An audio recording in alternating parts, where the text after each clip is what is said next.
What's up, guys? In today's video, we're just going to be talking about the fly fishing setup I use when I go backpacking. Going to be going over the little miscellaneous things I bring, my fly rod, and just that stuff. It's going to be a quick video.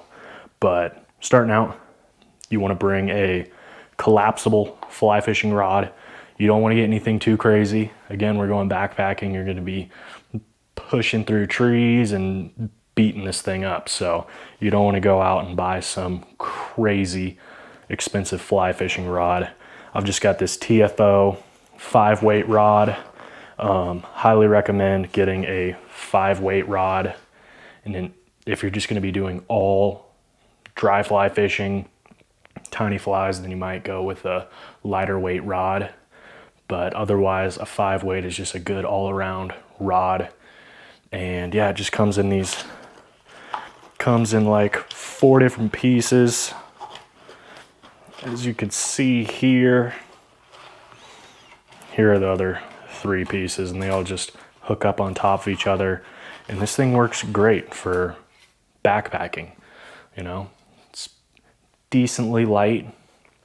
It's not like an ultra light rod or anything like that, but it gets the job done well. Again, it's a 5-weight, so I could toss, you know, it gives you really good options with the flies you're going to be tossing. But when you're backpacking, typically you're going to be fishing alpine lakes, and yeah, I mean, I've got no complaints. You really don't have to think all that much into the gear you're bringing. Alpine fly fishing is typically pretty easy. The fish up there don't get a lot of pressure, so they're pretty eager to take your flies, and so you don't have to, you know, dive into things in crazy detail like you might have to on some higher pressured rivers and things like that. Next up is my net. I always bring a net. I just like to handle the fish in the best way possible. This is a plastic net, which is easier on the fish's skin. The fabric nets, some of them, depending on which one you get, are going to be a little bit more harmful to the fish. I primarily do catch and release, so I try to keep the fish in best shape I can. A lot of the times I'll even bile down the barbs, but I've got this little magnetic attachment on here. You can get this off of Amazon. Sunshine fishing. You just look up sunshine fishing magnetic net clip or something like that. It'll come up. It's on Amazon. It's really cheap. But the way this works is I just take this little carabiner and I hook it onto my pants or somewhere on me, and then it allows the net to just hang, and then I can easily, boom, pull, scoop up the fish, and then hook it right back, and it's good to go. That way I'm not having to deal with the net all over the place, and just makes it really simple. Next up is my kit, and this is pretty heavy and beefy.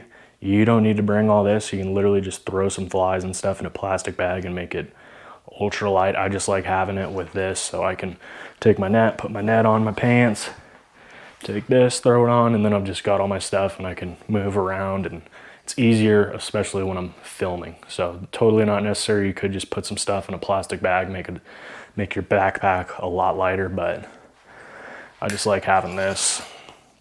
And in here I've got some of these. I honestly don't know what these are called, what like the real term is for them, but I just call them the hook remover.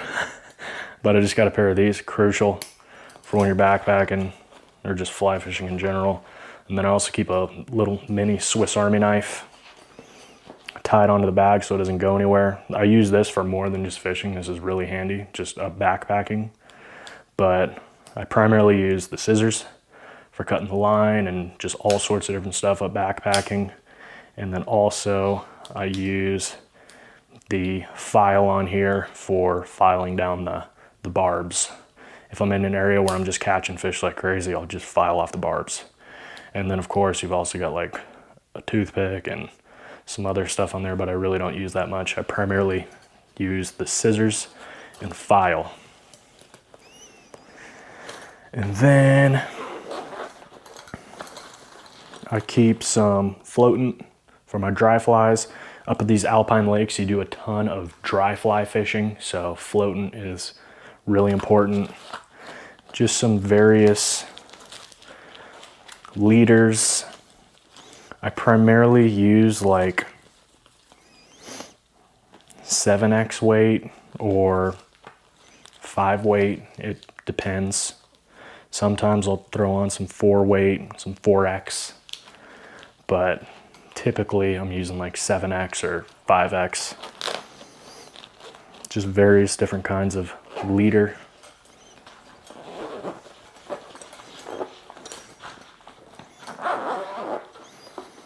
And a lot of this stuff is preferential.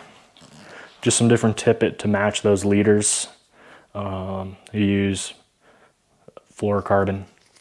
It's important to use something that's not very visible, especially when you're fishing these alpine lakes and it's really clear and the fish are hesitant. Then you'd want to do what you can to maximize the fish not being able to see your flies. But just some tippet. And then I carry some little O-rings, like these little tiny, you won't even be able to pick these up on the camera, but just those tiny little O-rings so I can set up different nymph rigs or dry droppers and different stuff like that and just really fine tune it. I prefer using these like fabric bobbers indicators. They're just really good for when you're fishing lighter nymphs and stuff like that on the still water. It doesn't make as big of a splash when you're using more of a like a hard style indicator. These you can just make a really small indicator with this hair. And then last but not least, I always keep my fishing license in here zipped up. That's one thing I like about this. I never forget my fishing license. But last but not least, I've got my flies.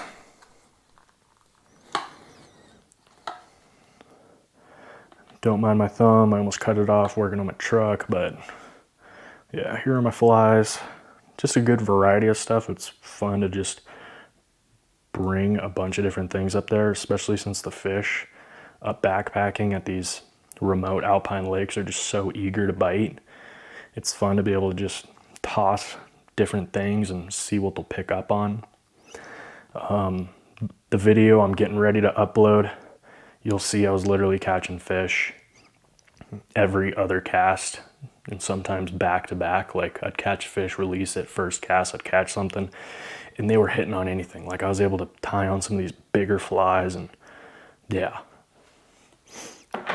So again, you'll just have to go up and see what works best for you at these alpine lakes.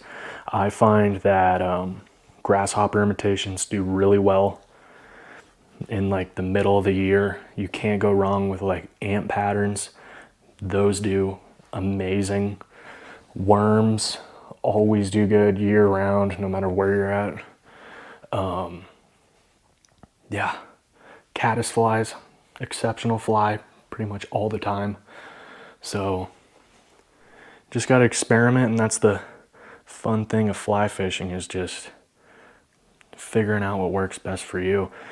A lot of these alpine lakes I do really good with like bee patterns, especially in the early spring when the wildflowers are just crazy up there. So yeah guys, pretty short video. I'm going to be making more videos on the gear that I use, more in depth, like the gear I use for backpacking, my tent, stuff like that. And the video that I'm uploading next week, I went up fishing and backpacking and just caught a ton of crazy cutthroat trout. I probably included a couple clips of that in here. So if you guys want to make sure you don't miss that video and just see some other super sick videos that I'm uploading, make sure you hit that subscribe button. Thank you guys for watching, and I'll see you in the next one.